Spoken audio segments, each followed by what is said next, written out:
Graça e paz, meus queridos, tudo bem? Dando continuidade então ao estudo de 1 Coríntios, agora o capítulo 10, né? E o capítulo 10 retoma os assuntos mencionados no capítulo 8, né? Que fala sobre idolatria, comida consagrada e liberdade cristã. Mas enfim, antes mesmo de falar sobre esses assuntos, Paulo traz um outro assunto, né? Traz um outro assunto.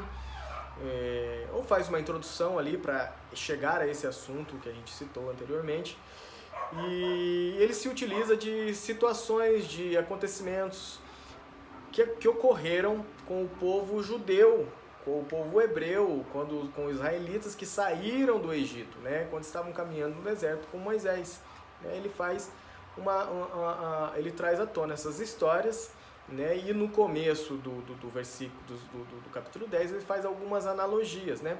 E eu entendo que ele, por três fatores, ele fala a respeito dessas histórias. O primeiro fator: as pessoas não conheciam essas histórias, né? Ou seja, os cristãos convertidos do paganismo talvez não conheciam essas histórias, então ele precisava contar.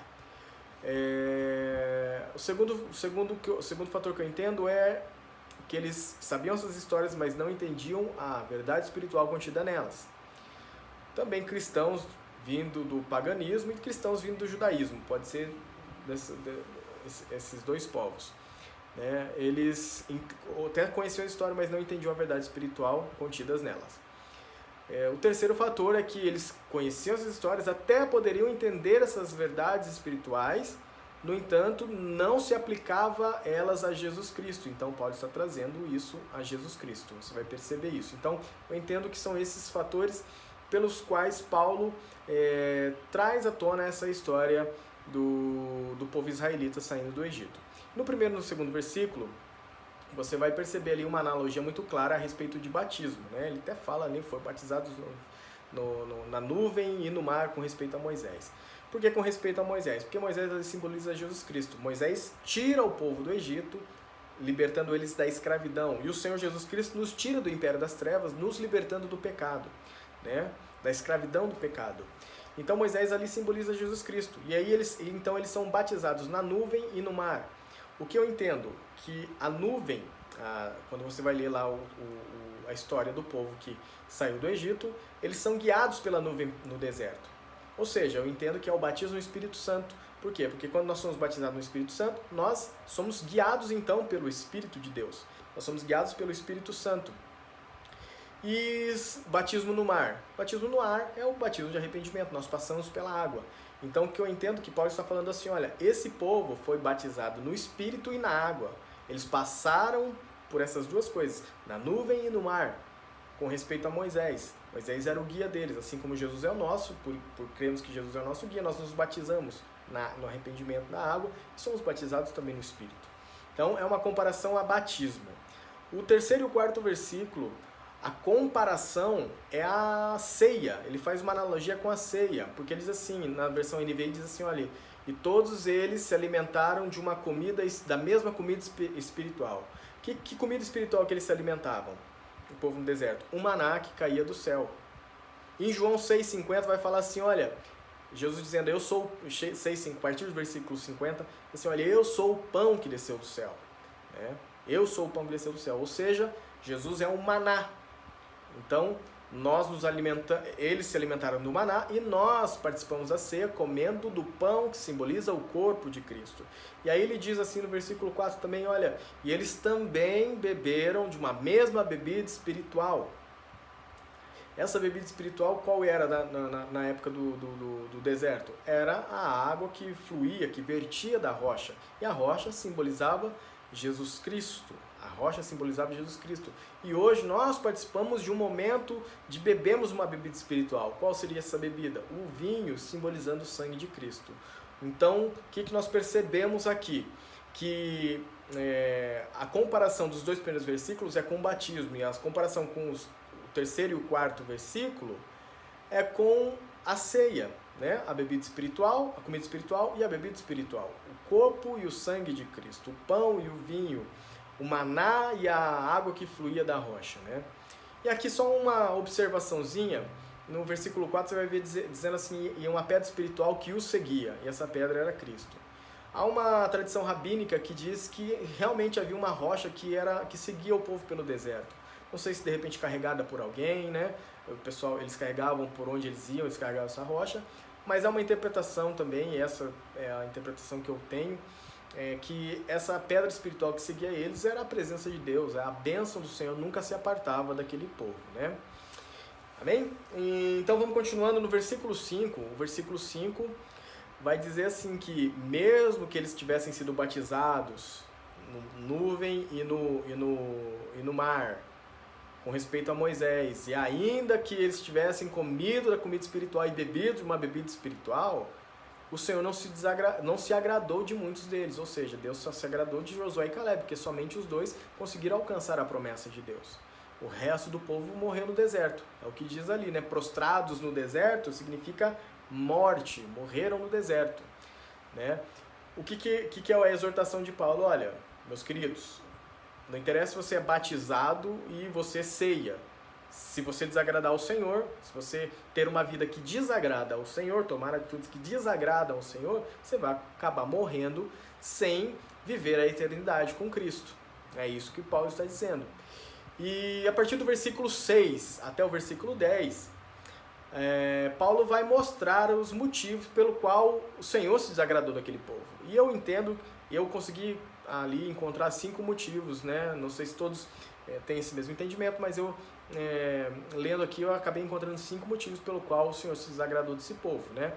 Mas antes de dar início a esses cinco fatores, 5 motivos, o que eu acho legal é que Paulo, ele tem conhecimento das Escrituras, né? Para escrever todas as cartas que ele escreveu no Novo Testamento, com certeza ele tem conhecimento. E o conhecimento é importantíssimo para uma vida, para um relacionamento com Deus. A palavra do Senhor diz assim, conhecereis a verdade vos libertará. Tem uma outra passagem que diz assim, olha, meu povo perece por falta de conhecimento. Então, você ler a Bíblia, você buscar conhecer a Bíblia, não é mal, como umas pessoas têm esse mito, essa lenda, né, de você estudar muito, vai ficar louco, tal, pirado. Não vai ficar. É importantíssimo, nós conhecemos o livro pelo qual a nossa fé também é baseada, né? O livro, que é a palavra de Deus, o próprio Jesus Cristo o nosso Jesus Cristo está de capa a capa dentro desse livro, então nós temos que conhecê-lo para conhecer melhor o Senhor também, né? Para defendermos a nossa fé, para apresentarmos, para evangelizarmos, para defendermos aqueles que atacam a nossa fé, nós precisamos conhecer o livro que se baseia na nossa fé. Amém? Então é importante conhecermos a Bíblia sim.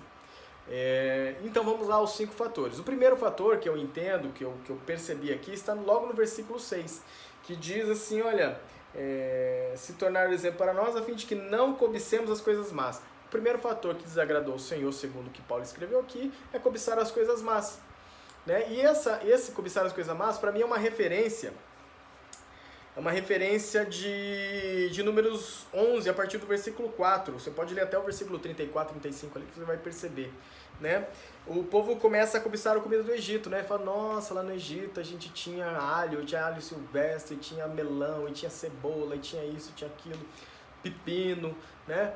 E começa a cobiçar as coisas más. Sabe aquela pessoa que sai do mundo, mas o mundo não sai de dentro dela? Vai para a igreja, mas fica querendo voltar naquelas velhas práticas. Começa a cobiçar novamente as coisas mundanas ou as coisas que não trazem edificação a ela. Então eu percebo isso, né? Que Paulo está falando a respeito disso, de cobiçar as coisas más. A primeira coisa que talvez tenha desagradado o Senhor é isso, cobiçar as coisas más, né? E uma coisa que eu quero que vocês percebam, nesses 5 fatores o que ocorre depois do Senhor se desagradar é que a ira do Senhor se acende e que ocasiona a morte. Todos esses textos que eu vou apresentar para vocês, anotem aí, quando vocês forem ler, vocês vão perceber que a ira do Senhor se acende e ocasiona a morte àquele povo, né? Então a primeira coisa não é cobiçar as coisas más, isso desagrada o Senhor. A segunda coisa que Paulo fala está ali no versículo 7. O versículo 7 diz o seguinte: não façais, pois, idólatras, como alguns deles, né? E aqui a referência é bem mais clara. A referência é Êxodo 32, do 1 ao 6. Mas você pode ler até o 28 para você entender a questão da ira e da morte. Ira e morte, né? Nesse momento aqui, esse momento de Êxodo 32, Paulo estava no Monte Sinai, estava conversando com Deus e ele acaba demorando. Então o povo chega para Arão e fala assim: Arão, Paulo está demorando, nem sabemos se ele está vivo. Faz para a gente deuses, né, para que a gente possa adorar. E Arão, com toda a sabedoria, vai lá e faz um bezerro de ouro, né? E eles começam a adorar esse bezerro de ouro. O versículo 7 aqui, o povo se assentou para comer e beber para comer e beber, levantou-se para divertir-se. Você pode ir lá em 32:6, se eu não me engano, versículo 6 é a mesma passagem que Paulo está citando aqui. Então a referência é muito mais clara aqui, né? E o povo então começa a idolatrar esse bezerro de ouro, a adorar esse bezerro de ouro. Moisés desce, então acaba separando o pessoal ali, e o que acontece é que a ira do Senhor se acende e ocorre aproximadamente, mais ou menos 3.000 homens acabam morrendo nesse dia, né? Então a segunda coisa que desagrada o Senhor é a idolatria, que desagradou o Senhor é a idolatria. A terceira coisa, o terceiro fator ali que Paulo apresenta, que desagrada ao Senhor, eu entendo, está no versículo 8, e a imoralidade, e não pratiquemos imoralidade. E a referência aqui também é mais clara, né? Um pouco mais clara, está em Números 25, do 1 ao 9. Em Baal-peor, os israelitas começam a se prostituir com as moabitas. E não somente ter essa relação sexual, essa imoralidade sexual, mas eles acabam participando de sacrifícios a Baal, sacrifício a deuses pagãos, né? E isso acaba desagradando o Senhor, a ira do Senhor se acende, e naquele dia morre, no Novo Testamento, Paulo diz que é 23.000 pessoas, mas lá no Antigo Testamento você vai perceber que ele vai falar 24.000 pessoas. Qual que está reto? Qual que está correto? Qual que é o certo? A Bíblia está errada? A Bíblia está se contradizendo? Não. Eu entendo que a preocupação de Paulo aqui não é falar sobre números, mas sim, e nem no Antigo Testamento a preocupação era apresentar números exatos. Era mais apresentar a ideia, a verdade contida naquilo ali. Que a idolatria é pecado, que a imoralidade é pecado, que a imoralidade é algo que desagrada ao Senhor. Poderia ser assim: olha, morreu 23.692 pessoas. Um arredondou para baixo, outro arredondou para cima. É mais ou menos isso que eu entendo, que eu percebo aqui nos textos. Eles não estão preocupados com o número exato, eles estão preocupados com a verdade contida nela. Idolatria desagrada o Senhor, acende a ira e traz morte. Esse é o terceiro fator, imoralidade, né? Falamos sobre cobiçar as coisas más no versículo 6, sobre a idolatria no versículo 7, sobre a imoralidade no versículo 8. E o quarto fator que Paulo apresenta ali está no versículo 9, diz o seguinte: não ponhamos o Senhor à prova, ou seja, tentar a Deus, pô-lo à prova. Esse também é um versículo que o contexto, que a referência é bem clara também, porque fala sobre as mordeduras das serpentes. E a referência é Números 21, a partir do versículo 4 em diante você vai perceber ali uma situação. O povo começa a tentar a Deus, né, por à prova a sua promessa, né? É como mais ou menos se eles dissessem assim ali, no versículo 5 você vai perceber isso, assim: olha, foi para isso que o Senhor nos tirou do Egito?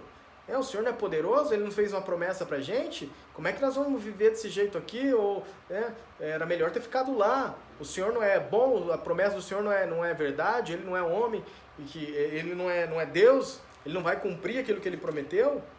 Então eles começam a tentar mais ou menos nesse sentido, né? Que eles começam a tentar pôr Deus à prova. E ainda uma coisa que eles falam, e ali eu acho isso muito forte, ele fala assim: olha, nós detestamos esse maná horrível. Maná significa o corpo de Cristo, é a salvação, é a redenção. Eles estavam rejeitando o próprio Deus. Olha só que situação, eles estavam rejeitando o próprio Senhor. Então, o quarto fator é pôr Deus à prova. O quarto fator que Paulo apresenta, que desagrada a Deus, que desagradou a Deus, é pôr Deus à prova. Né, como os israelitas ali no deserto puseram o Senhor à prova. Foi para isso que o Senhor tirou nos Egito? E a promessa dele? E o que acontece? A ira de Deus se acende, no versículo 6 você vai perceber que ocasiona morte. Morte mais uma vez.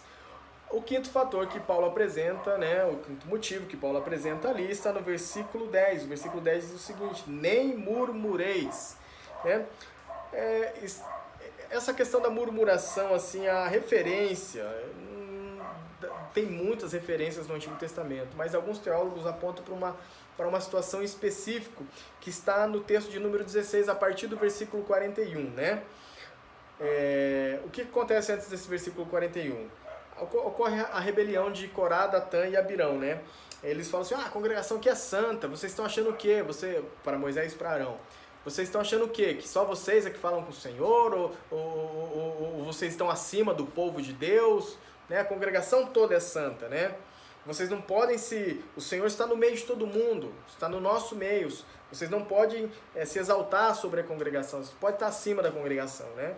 O que acontece ali, então, que esses três são engolidos ali pela terra e havia 250 companheiros deles que estavam dentro dessa rebelião e acabam sendo consumidos pelo fogo.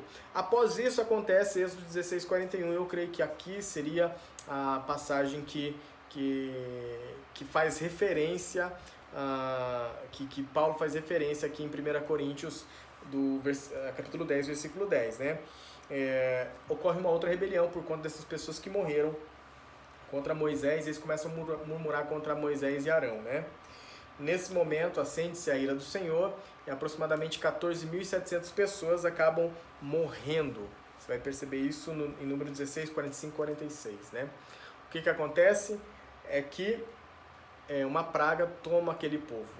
A ira do Senhor se acende, uma praga toma aquele povo e ocorre a morte. Então, o que eu posso entender desse versículo do 6 ao 10? 5 fatores que são apresentados: cobiçar as coisas más, idolatria, imoralidade, tentar a Deus e a murmuração, né? Tudo isso desagrada ao Senhor, transborda a ira do Senhor, faz-se acender a ira do Senhor e ocasiona a morte. E o que eu entendo, meus queridos, é que naquela época o que ocorria era a morte natural. Mas o que eu digo hoje, também pode ocorrer morte natural quando nós acabamos tentando a Deus, quando acabamos desagradando a Deus. Pode ocorrer morte natural? Pode, mas o mais correto é a morte espiritual. Com certeza a morte espiritual ocorrerá, porque a Bíblia diz assim que a mão do Senhor não está tão encolhida que não possa alcançar, nem seus ouvidos tão agravados que não nos possam nos ouvir, mas os nossos pecados nos fazem separação entre nós e o nosso Deus. Ou seja, quando nós desagradamos a Deus, nós estamos em pecado. Estando em pecado, somos impedidos de conversar com o Senhor. Nós somos afastados da presença do Senhor, né? No Senhor não há trevas, né? Com ele nele não habita trevas. Então nós somos afastados. E o que acontece quando nós nos afastamos de Deus? Morte espiritual, né? Então são esses 5 fatores que Paulo apresenta no capítulo 10 a respeito do desagradar a Deus, né? O versículo 11 e o versículo 12, aqui é a advertência a Paulo ao povo de Corinto, né? Que aquilo que aconteceu com aquele povo sirva de exemplo para nós, né? E aqui ele fala assim no versículo 11, de nós outros sobre quem os fins dos séculos têm chegado. Os fins dos séculos têm chegado. O que eu entendo aqui, é um pouco fora daquilo que a gente está falando nesse texto, eu entendo que Paulo está falando também a respeito daquilo que Pedro disse em Atos 2, no versículo 16 e 18. A partir daquele momento, começa o início do fim dos tempos, né? Após a morte, após o nascimento de Cristo, a morte e sua ressurreição, é o começo do fim. É o começo do fim. Porque o que Pedro fala a respeito quando há a descida do Espírito Santo, né? Mas o que ocorre é o que foi dito por intermédio do profeta Joel. Eles estão vendo lá o povo falando em línguas ali, o povo falando não em línguas estranhas, mas cada um falando numa língua que aquele povo entendia, né? Como se eu tivesse aqui, não sei falar inglês, começo a falar inglês, começo a falar espanhol, começo a falar japonês, e à minha volta existem essas pessoas que só entendem esses idiomas e percebem que eu estou falando claramente coisas grandiosas a respeito de Deus, né? E eles estão entendendo nas suas próprias línguas. Então, Pedro, quando o pessoal começa a questionar aquele povo, falando outros idiomas, ele diz assim, mas o que ocorre é o que foi dito por intermédio do profeta Joel. E acontecerá nos últimos dias, diz o Senhor, que derramarei meu espírito sobre toda a carne.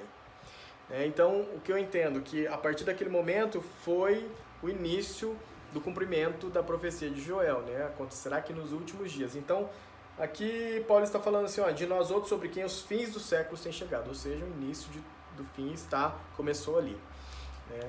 Mas enfim, vamos voltando agora ao assunto da carta de 1 Coríntios, especificamente o capítulo 10, né? O que Paulo está trazendo ali é uma advertência ao povo, né? Olha, vocês têm que tomar cuidado, precisam tomar cuidado, né? Isso aqui que aconteceu com esse povo é um exemplo para que a gente não possa seguir, é um exemplo de uma má conduta, de uma forma errada de se caminhar com o Senhor. Então, isso serve de alerta para nós. Então, o que aconteceu com eles é para que não aconteça com nós. Por isso está relatado na Bíblia, por isso que está relatado aqui nas Escrituras, para que a gente não venha cair nos mesmos erros que esse pessoal caiu, né? E aí no 12, aquele que, pois que pensa estar em pé, veja que não caia. Então, o que acontece? Devemos estar atentos, né? Devemos estar atentos, abater o nosso orgulho, nossa soberba, nossa autoconfiança exagerada, né?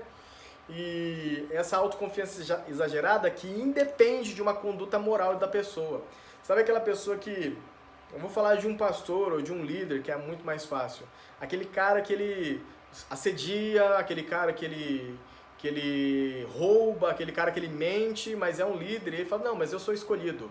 Sabe essa autoconfiança exagerada? Eu sou escolhido pelo Senhor, eu sou um pastor, ou eu sou um líder. É uma autoconfiança exagerada que independe da conduta moral da pessoa. Então nós temos que tomar cuidado, que isso é uma soberba, isso é um orgulho, isso é arrogância, né? Aí eu sou escolhido pelo Senhor, então o Senhor me perdoa, o Senhor sabe que eu sou falho, e fica justificando, dizendo que ele é humano. Então, Paulo está dizendo assim, ó, aqui que está de pé, cuidado para que não caia. Então nós temos que tomar cuidado, né, se acusamos os outros também e acabamos não percebendo os nossos erros, né? No versículo 13, e esse versículo eu gosto muito porque fala sobre tentação, né? E se você abrir ali em Tiago 1, do 13 ao 14, você vai perceber que Deus não tenta ninguém. E aqui também é um complemento àquilo que está dizendo em Tiago. Ele diz assim, ó, não vos sobreveio tentação que não fosse humana. Ou seja, a tentação que nos sobrevém são tentações humanas, né? Somos tentados nos nossos próprios desejos, nas concupiscências da nossa própria carne, né? Deus não tenta ninguém, a ninguém tenta. Ao contrário, Ele nos protege, Ele não permite que nós sejamos tentados além das nossas forças, além do nosso limite, né? E ainda, né, quando a tentação está sobre as nossas vidas, Ele nos dá o livramento para que nós possamos suportar essas tentações. Ou seja, Deus não tenta ninguém. Sabe quando a pessoa fala assim, Deus está me tentando, Deus está me tentando, Deus não tenta a ninguém. Você vai ver esse versículo e pode ver lá em Tiago 1, do 13 ao 14, o que eu estou afirmando para vocês. Versículo 14, versículo 15, aqui é uma nova advertência em relação à idolatria. Agora nós voltamos ao mesmo assunto, né, que fala no capítulo 8 desse mesmo livro de 1 Coríntios, né? A advertência de Paulo em relação à idolatria, né?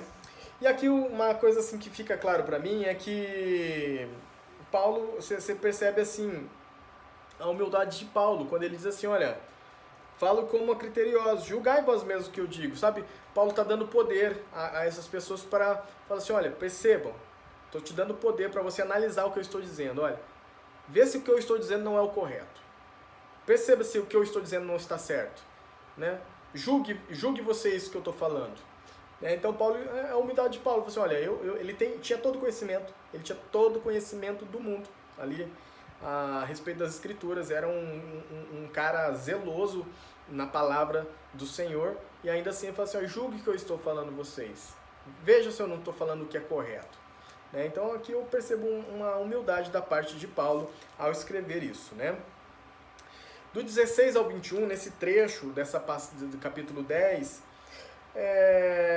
a comparação da ceia novamente, você vai ver a comparação da ceia, da comunhão do corpo, com o sacrifício dos ídolos. Você vai perceber que ele vai falar sobre a ceia e sobre o sacrifício dos ídolos.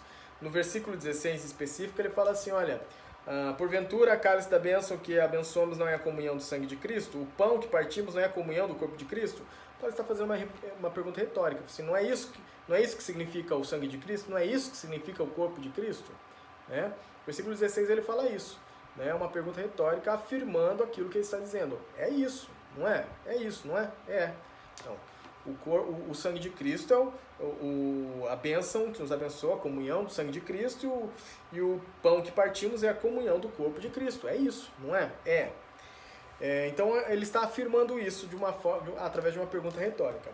No 17, aqui, cara, eu gosto demais quando se fala sobre unidade. Ele está falando sobre unidade. E quando ele fala sobre unidade, aqui no versículo 17 de 1 Coríntios 10, eu rapidamente me lembro de João 17, do 21 ao 32. Se você vai ler lá uma oração que Cristo está fazendo a Deus, olha, rogo ao Senhor para que eles sejam um, como eu sou contigo, que eles sejam um comigo, para que o mundo creia que o Senhor me enviou.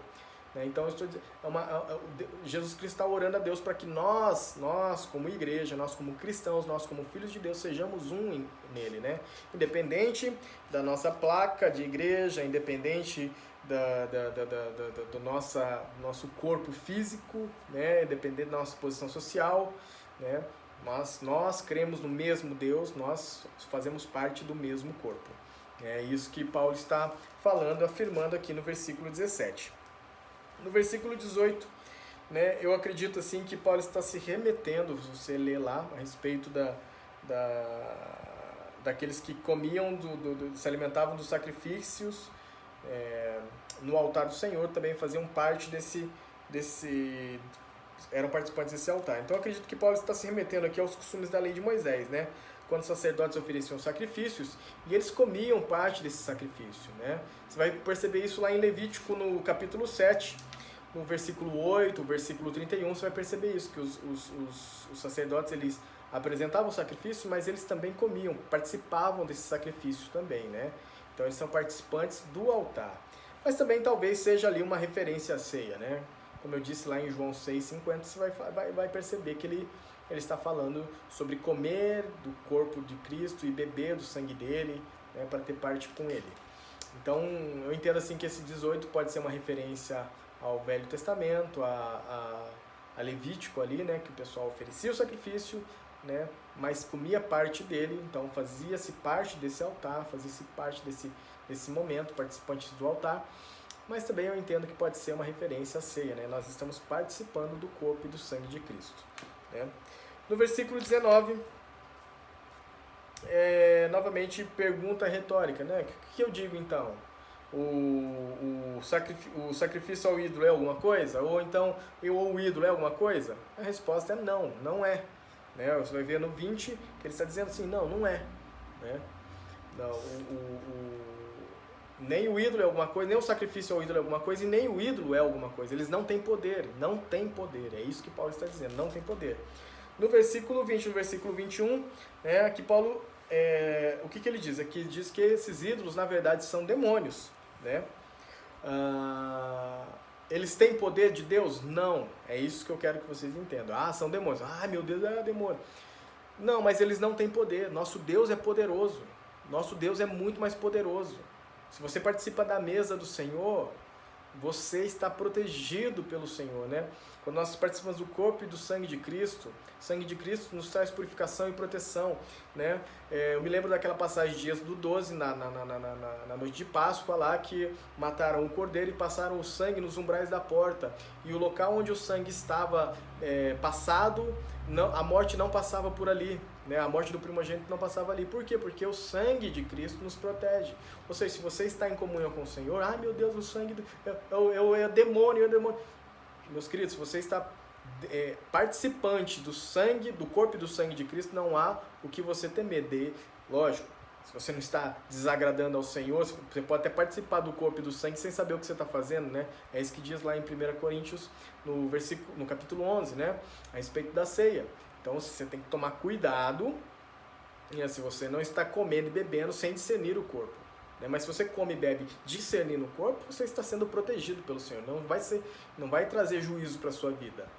Então, o sacrifício ali era para demônios. É isso que Paulo está afirmando, era para demônios. Né? Mas não há poder neles. Não há poder neles. Desde que você esteja coberto pelo sangue de Jesus. Não há poder que possa interferir. nas nossas vidas. E essa referência de demônios ali, você vai perceber em Deuteronômio. Anote aí, meu querido, para você depois ir lá e ler novamente. Deuteronômio 32, 16 e 17. Mas também, Deuteronômio 32, 16 ao 17. E aqui você vai ver assim que você não, ele diz no 21 assim, olha, você não pode participar do cálice do Senhor e cálice de demônios. Não podeis ser participantes da mesa do Senhor e da mesa dos demônios. Aqui há uma diferença. Nós falamos no capítulo 8 que isso não importa, né? Você podia comer de carne sacrificada. Mas o que eu quero deixar claro para você aqui, para que a gente possa entender, porque a palavra do Senhor ela não se contradiz, mas ela vai, se você perceber, ela vai sempre trazendo um entendimento sem trazer divergência, sem trazer confusão.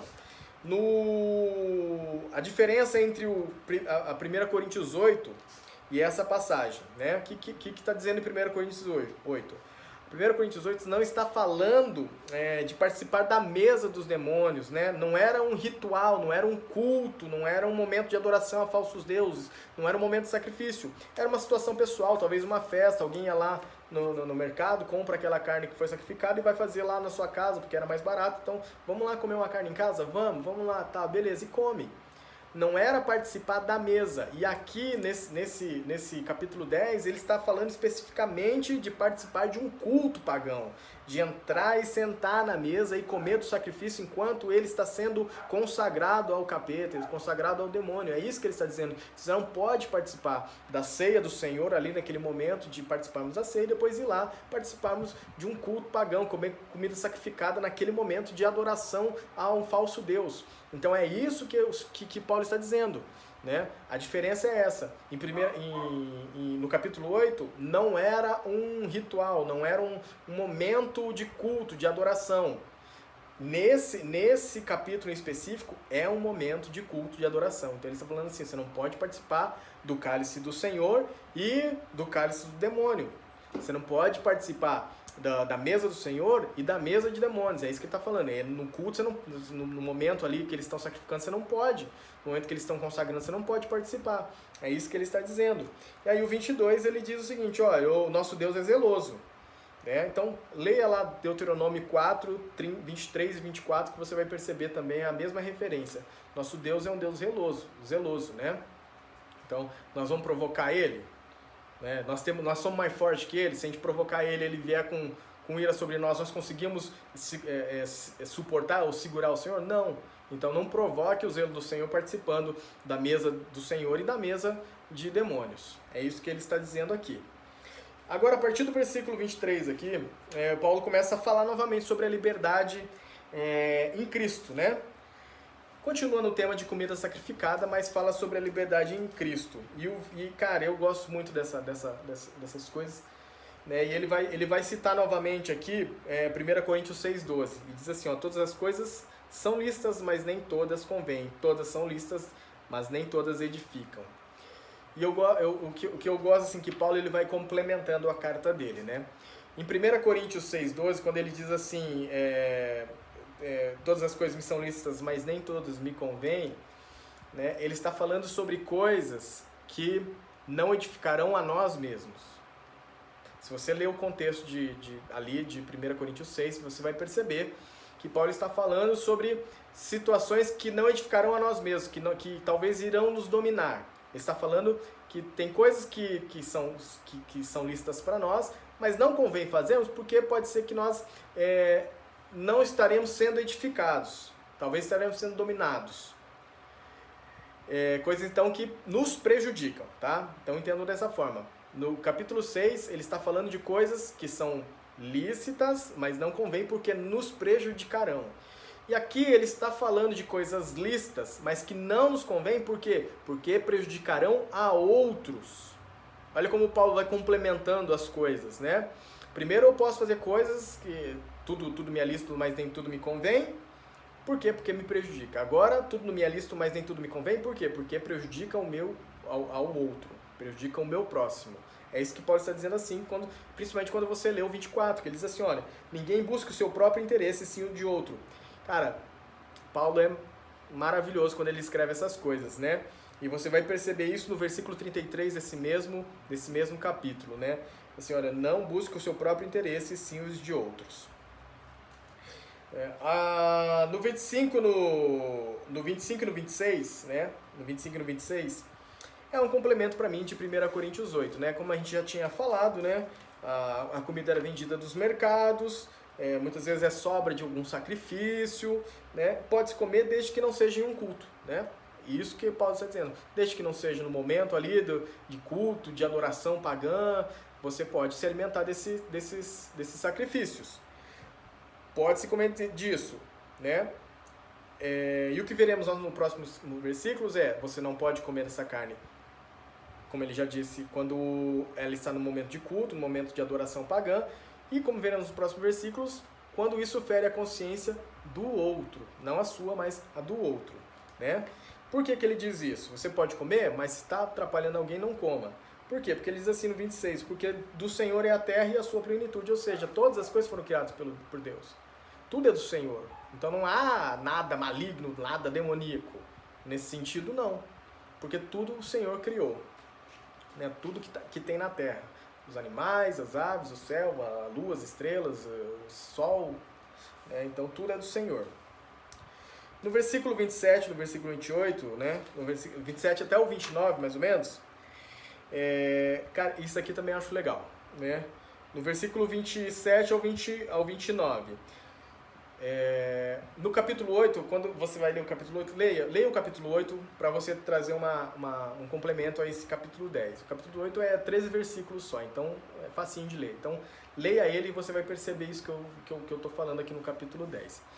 No capítulo 8, né, ele fala sobre a consciência, sobre você não comer, abdicar de comer alguma coisa, alguma carne sacrificada, mesmo que isso não seja errado, para que você não venha ferir a consciência do seu irmão em Cristo. Ele está falando isso. Né? No capítulo 8 ele fala assim, talvez se você comer, o teu irmão vai ficar escandalizado, isso pode causar algum problema, porque ele ainda é fraco na fé, ele ainda não tem esse mesmo entendimento que você tem. Então evite comer, porque senão você vai fazer o teu irmão tropeçar. No 27 ao 29, sabe o que Paulo está dizendo? Olha, no capítulo 8 pode fazer o teu irmão tropeçar, que ele está falando assim, olha, não coma de certas coisas, porque você vai fazer o incrédulo, aquele que não participa, daquele que não tem parte da mesma fé que você, que não crê no mesmo Deus que você, talvez você faça esse também tropeçar. Então evite comer certas coisas se vai fazer o incrédulo tropeçar. Olha como é que Paulo é. Cara, é maravilhoso. Primeiro ele fala de você não atrapalhar o seu irmão dentro da igreja. Agora ele está falando assim, não atrapalhe também aquele que não crê. Talvez ele crê, talvez ele tenha talvez o Espírito Santo toque ali o coração dele e ele vai começar a crer como você. Então você não pode fazê-lo ficar com uma consciência errada a respeito daquilo que você está fazendo. Né? Então, como eu disse ali, no capítulo 8 fala de ferir a consciência do seu irmão, e aqui do 27 ao 29 fala de ferir a consciência daquele que não é convertido, né? Então, o que ele está falando aqui? Ele fala assim, olha, se você for convidado por um gentil para participar de alguma festa e lá tiver comida sacrificada, come, não pergunta o que é, come, né? Que isso não vai ter problema algum. Mas se alguém te falar assim, olha, isso aqui foi uma carne que sacrificaram lá e consagraram a Afrodite lá no templo dela, né? E aí eu fui lá e acabei comprando. O que ele fala? Então, não coma. Por que você não deve comer? Porque por questão de consciência. Ele fala, não da sua própria, porque você não pode ser julgado pela consciência de outros, né? Mas para que o outro para que não fira a consciência do outro, né?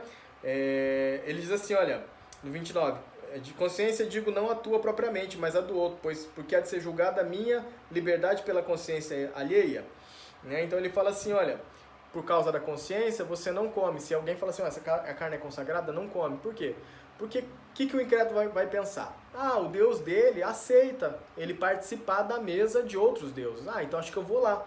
E aí o cara vai lá na igreja, começa a participar da ceia ali, começa a participar da ceia lá, começa a comer do pão aqui, começa a comer da carne sacrificada lá, começa a beber o vinho aqui, começa a se embriagar de cerveja lá. Por quê? Porque o nosso Deus é um Deus que aceita.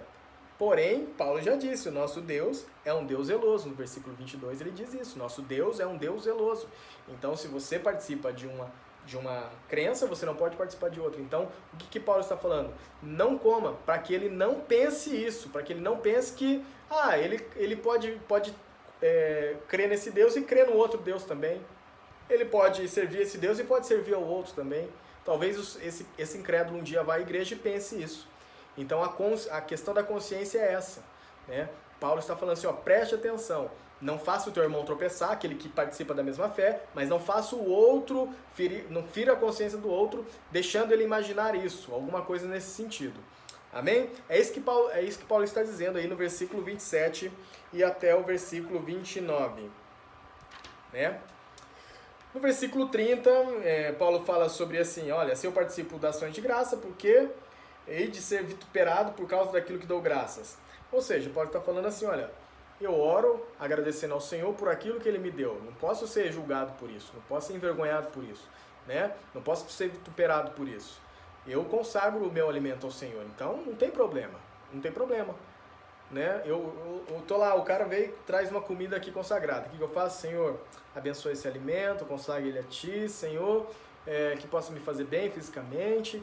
Tá, beleza, orei, agradeci ao Senhor, dei graças a Deus por aquele alimento, então posso comer. Agora, se alguém vem e fala assim, olha, você está comendo aí comida sacrificada, eu falo assim, então tá bom, então não vou comer, meu querido, porque eu acho errado, tal, não quero participar disso. Então, por conta da consciência do outro, você não come daquilo mesmo, sabendo que aquilo não vai te fazer mal algum. Porque nem o ídolo tem poder, nem o sacrifício tem poder, o sacrifício ao ídolo tem poder, e nem o próprio ídolo tem poder sobre a sua vida. No entanto, por questão de consciência. Amém? Vocês todos entenderam? Eu espero que sim. Então, Paulo, o que ele faz? Olha, se eu agradecer a Deus, não tem problema algum.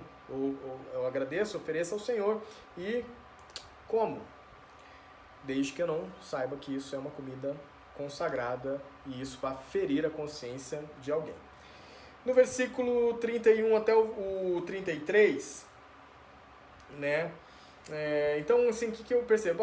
Então, tudo que nós vamos fazer, o que dá para perceber? O que nós vamos fazer? Comer ou beber, nos lembremos que há algo maior, que há Cristo Jesus em tudo, né?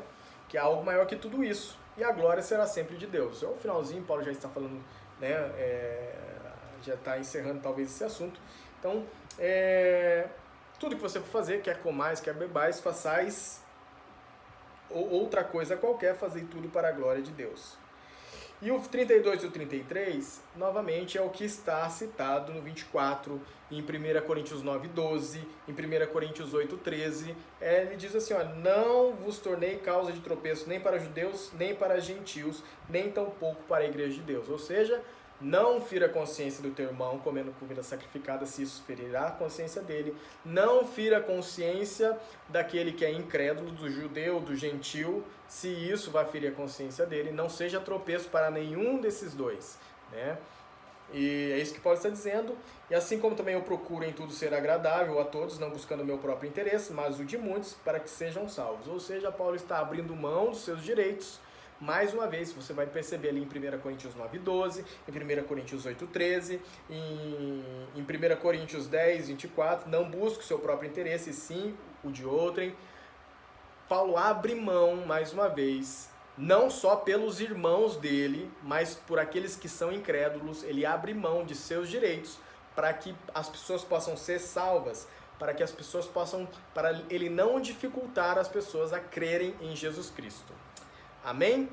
É isso, meus queridos, que fala o capítulo 10 de 1 Coríntios, né? É muito extenso, é um pouco extenso, por quê? Porque Paulo faz muitas referências ao Velho Testamento, então era legal a gente aprender a respeito disso também e entender quais textos ele estava apresentando, por isso fica um pouco mais comprido, eu também falo muito, né? Mas é isso, que Deus possa te abençoar, que o Senhor possa abrir a sua mente a respeito da palavra dele, e não só a sua mente, mas que a palavra do Senhor possa encontrar morada no teu coração. Amém? Deus abençoe você.